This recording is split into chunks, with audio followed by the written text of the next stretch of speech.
venir. Aussi, je voudrais les remercier tout particulièrement mes amis avec qui on travaille toute l'année, on se voit souvent. On peut de temps en temps se dire, il ne faut pas que je le voie ce matin. Michel Borny, qui est là, à mon avis. Nathalie Fugalo, une jeune fille, qui est là aussi.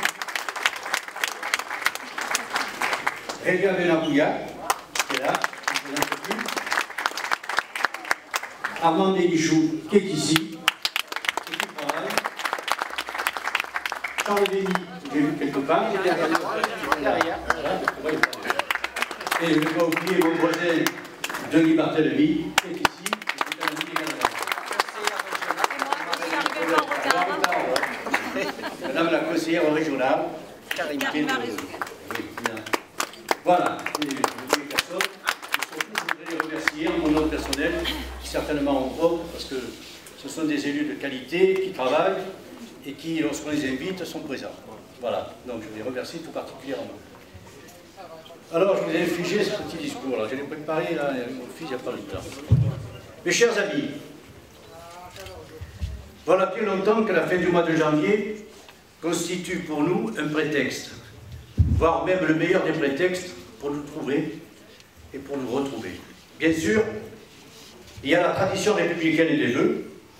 Bien sûr, il y a la tradition républicaine des vœux, mais il y a ces usages un peu vieillots associés à la démocratie qui font qu'un élu se doit, en début d'année, de rassembler celles et ceux qui animent les quartiers, qui s'investissent dans les associations, participent à la chose publique au sens large du terme.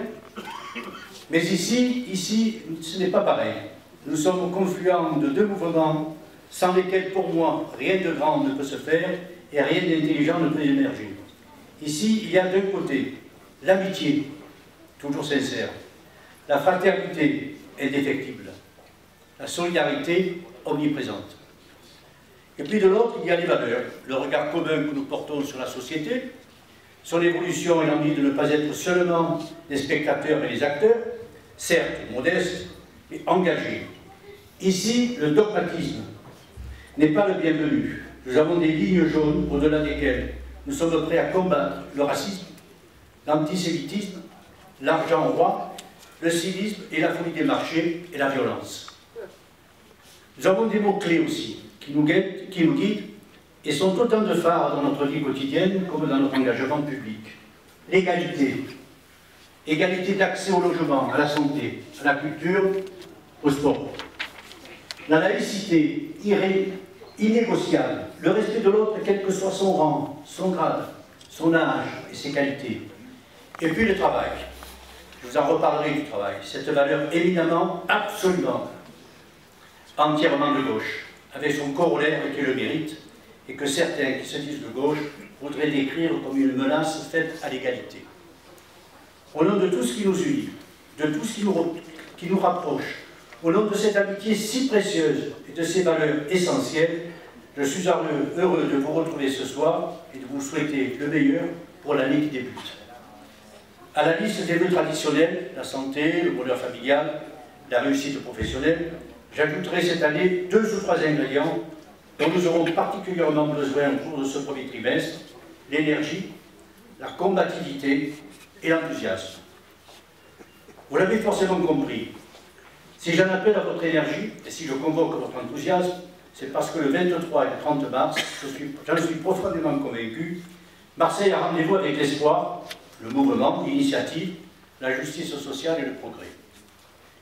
Notre ville est ankylosée depuis 19 ans par une majorité qui n'a pas compris que le monde bouge, qu'avoir des racines c'est bien, mais qu'avoir des ailes c'est encore mieux. Notre ville est divisée par une ligne de fracture insupportable entre le nord et le sud. Une ligne entretenue parce que la majorité sortante la considère comme une ligne de défense de ses intérêts, de ses privilèges, de ses habitudes et de ses réseaux d'influence.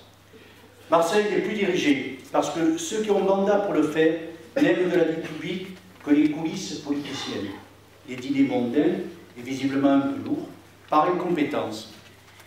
Ils se désintéressent des dossiers majeurs. Par négligence, ils s'éloignent du terrain, de la vraie vie, des vraies souffrances et des vrais potentiels. Par manque de curiosité, ils se contentent d'une vision de la métropole étriquée, vieillotte, dépassée, alors que Marseille devrait regarder Gênes, Barcelone, Munich, comme autant de modèles, ou encore Tunis, Alger, Rabat, comme tant de marchés naturels. Est-ce que je suis suffisamment motivé, disponible et en capacité pour m'engager dans ce combat? La réponse est oui. Et oui, bien sûr. 9h le matin, 9h à 10h, je travaille tous les jours. 3 séances de petites foulées par semaine le soir. La carcasse est solide, et puis je vais vous dire, en politique, on ne m'a jamais fait le moins de cadeaux, on ne m'a jamais rien donné, même pas mon âge. Là, je me suis mesuré pas en envie. Il se mesure en enthousiasme, il se mesure en envie, il se mesure en mobilité, en modernité. Les bonnes idées n'ont pas d'âge, elles ont un avenir. Alors, n'hésitez pas, vous pouvez dire autour de vous que René a remis son habit de chauffe, il a l'œil qui frétille, il parle avec tous ses amis, ils sont enthousiastes et rien n'est plus contagieux que l'enthousiasme. Je vous remercie, prenez du cœur.